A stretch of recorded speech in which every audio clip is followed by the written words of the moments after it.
చేసినందుకు అందరికీ కూడా పాదాభివందనం చేస్తూ ఈ అభయం ఇచ్చినందుకు మీ అందరికి ధన్యవాదాలు తెలుపుతూ ముగిస్తున్నాను. జై రెడ్డి, జై రెడ్డి, జై రెడ్డి. రెడ్డిల ఐక్యత, రెడ్డిల ఐక్యత, రెడ్డిల ఐక్యత. జై రెడ్డి, జై రెడ్డి, జై రెడ్డి. రెడ్డిల ఐక్య మనకు ఈడబ్ల్యూఎస్ పెట్టింది 2019-18, మనకు వచ్చింది 2021-22. మనకు అమలయ్యేది కార్పొరేషన్ వచ్చింది 2025లో.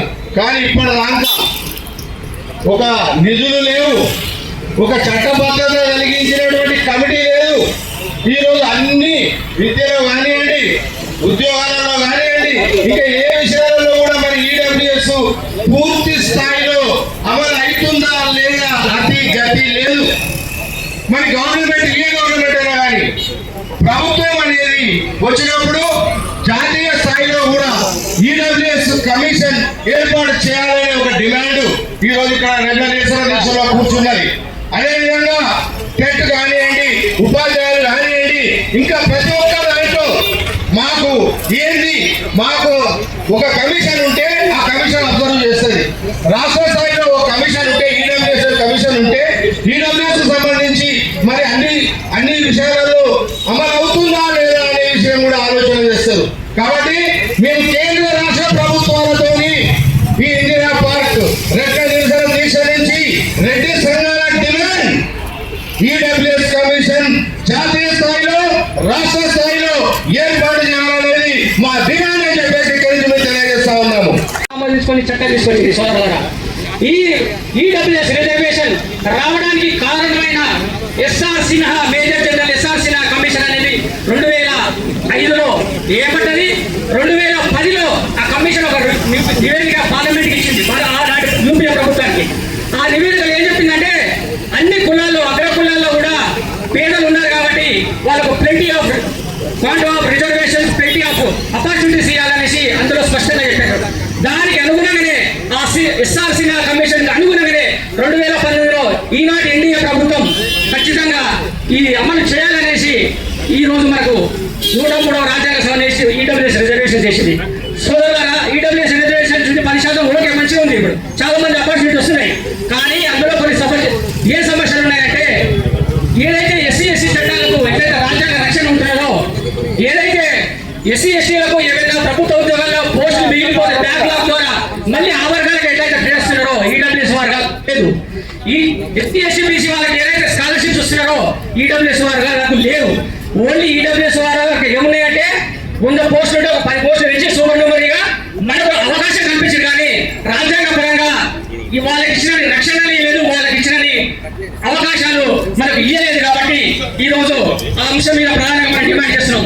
సివిల్స్ పరీక్ష తీసుకుంటే భారతదేశాన్ని నడిపిస్తున్న సివిల్ సర్వీసుల విషయం వస్తే మనకు వయసు 32 ఉంది, 6 సార్లు రాసుకోవడానికి మనకు అవకాశం ఉంది. కానీ మిగతా వాళ్ళకు 35 సంవత్సరాల వయసు ఉంది. ఎస్సీ ఎస్టీలకు అన్లిమిటెడ్ రాసుకోవడానికి అవకాశం ఉన్నది. బీసీలకు 9 సార్లు రాసుకోవడానికి అవకాశం ఉన్నది. కాబట్టి మన డిమాండ్ ఏంటంటే మనకు కూడా వయసు 30 ఏళ్ళ నుంచి 9 సార్లు అవకాశం ఇవ్వండి, లేదంటే 32 పెట్టేసి అన్లిమిటెడ్ గా అవకాశం ఇవ్వాలనేసి మీ అందరి కరతాలతో ఈ డిమాండ్ మనం కేంద్ర రాష్ట్ర ప్రభుత్వాలు పంపాలనేసి విజ్ఞప్తి చేస్తున్నాను. సోదరులారా, ఈడబ్ల్యూఎస్ వాళ్ళకు మన తెలంగాణ రాష్ట్ర ప్రభుత్వాలు ఏం చేశారంటే, ఎవరైతే సివిల్స్ రాసుకోవాలనే అభ్యర్థులు ఉన్నారో వాళ్ళకు కోల్ ఇండియా ద్వారా 1 లక్ష రూపాయలు ఇస్తున్నారు చదువుకోవడానికి. 1 లక్ష రూపాయలు కోల్ ఇండియా అంటే ఇక్కడ సింగరేణి 1 లక్ష రూపాయలు ఇచ్చేసి వాళ్ళకి ఆల్రెడీ స్టడీ సర్కిల్ దాంతో పాటు మెటీరియల్ కూడా 1 లక్ష రూపాయలు ఇచ్చేసి వాళ్ళను సివిల్ సర్వీస్ గా మారుస్తున్నారు. ఆ 1 లక్ష రూపాయలు ఇస్తున్న వాళ్ళు మన సివిల్ సర్వీస్ ఎగ్జామ్ లో ఎంతో మంది ఉత్తీర్ణత సాధించారు ఎస్సీ ఎస్టీ బీసీ.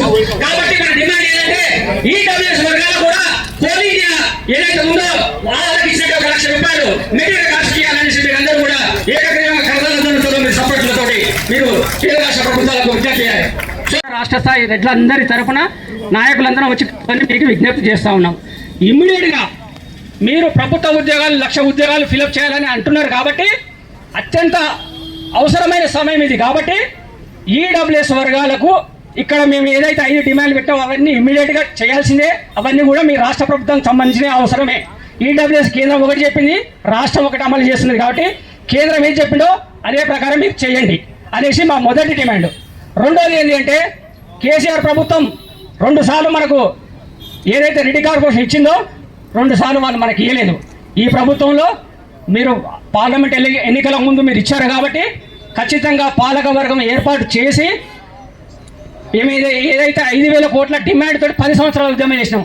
దాంట్లో మీరు 2,000, 3,000 మొదటగా ఇమ్మీడియట్గా శాంక్షన్ చేసి పాలక వర్గంలో ఈ రెడ్ల హక్కుల కోసం పోరాడిన వాళ్ళనే పెడితే బాగుంటుందనేసి కూడా రాష్ట్రంలో ప్రజలందరూ కూడా వాళ్ళు భావిస్తూ ఉన్నారు. కాబట్టి చాలామంది మాట్లాడేది ఉన్నాయి. కాబట్టి సరే మరొకసారి అవకాశం దొరుకుతుంది.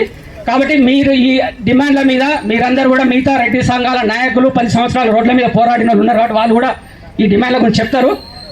నా ఏదైతే వాయిస్ నేను ఇచ్చానో దాన్ని మీరందరూ కూడా ఏకగ్రీవంగా యాక్సెప్ట్ చేసి దీని మీద ప్రభుత్వాలు, కేంద్ర రాష్ట్ర ప్రభుత్వాలకు వినతి పత్రాలు సమర్పించాలని విజ్ఞప్తి చేస్తున్నాను. ఇది కదా మన రెడ్డి దమ్ము. అయితే ఏం కావాలి అని మన భవిష్యత్ తరాల వారికి మనం ఏం సందేశం ఇద్దామని ఈ రోజు ఇక్కడికి వచ్చాము. గతంలో ఈడబ్ల్యూఎస్ మీద చాలా సార్లు పోరాటాలు చేశాము. చాలా విషయాల మీద చాలా మెమరాండంలు ఇచ్చాము. మనం చాలా విషయాలు చాలా మందికి దీని మీద ఆవేదన వ్యక్తం చేశాము. చాలా సార్లు జరగడం జరిగింది. అందరూ చేశారు. ప్రతి ఒక్కరు కూడా ఈడబ్ల్యూఎస్ మాకు కావాలి, మన పిల్లల భవిష్యత్తు. ఎందుకంటే ఆ రోజు మనకి మార్కులు తక్కువ రావడం వల్ల కనీసం సమానమైన మార్కులు వచ్చినప్పటికీ కూడా మనకి సీట్లు రాకపోవడం వల్ల మన పిల్లలు మన దగ్గరకు వచ్చి అమ్మ నా దోస్తుకు మార్కులు ఎక్కువ వచ్చాయి, నాకు నా దోస్తు కన్నా నాకు మార్కులు ఎక్కువ వచ్చాయి, మరి నాకెందుకమ్మా సీటు రాలేదు అన్నప్పుడు ఆ తల్లి ఆవేదన ఎలా ఉంటుంది అనేది ఆ రోజు మనం అసెంబ్లీ వరకు కూడా వినిపించడం జరిగింది. అందుకే మనకి ఈ రోజు ఈడబ్ల్యూఎస్ కేంద్రం మనకి ఇచ్చింది 2019లో. కానీ ఇక్కడ రాష్ట్రాలు మాత్రం జాప్యం చేస్తూ దాన్ని 5 సంవత్సరాల తర్వాత మనకి ఈడబ్ల్యూఎస్ అనేది అమలు చేయడం జరిగింది. కొంత అది కూడా పూర్తి స్థాయిలో జరగలేదు. కానీ ఈ 5 సంవత్సరాల కాలంలో మరి ఏం చేశాం మనం? మన పిల్లల భవిష్యత్తు ఎంతమంది విలువైన వాళ్ళ జీవితాలు ఎంత ఆగమయ్యాయి. ఒక్కసారి ఎవరైనా దీని గురించి ఆలోచించారా? దీని గురించి మాట్లాడాల్సిన అవసరం ఉంది. దీని గురించి 5 సంవత్సరాల వాళ్ళ భవిష్యత్తుని మనం తాకట్టు పెట్టాం. ఎందుకంటే ఎంతో కొంత చాలా విషయాలు అంతర్గతంగా ఉన్నాయి.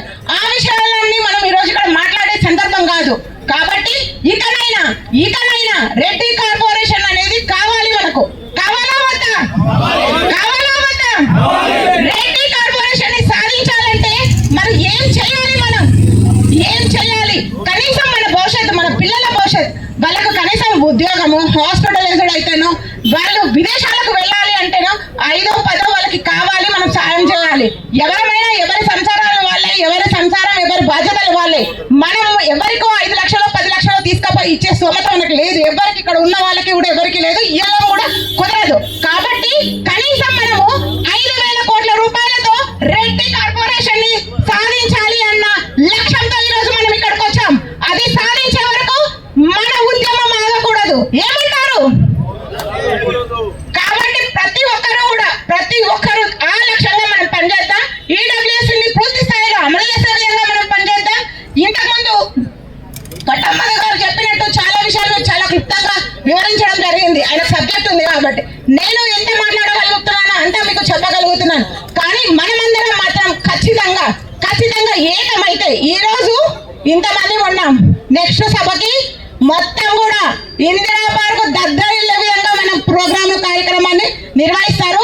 ఈనాడు నిజంగా కూడా ఈ కార్యక్రమం చేయాలి అన్న ఒక మంచి ఆలోచనతో మనకు పెద్దలు ఉన్నారు. హరినాథ్ రెడ్డి గారు అయితుంది, అప్పం రామరెడ్డి గారు అయితుంది, మాధవరెడ్డి గారు అయితుంది. ఈ కార్యక్రమం ఎలాగైనా చేయాలి, ఇంత మంచి కార్యక్రమం ఉండాలి అని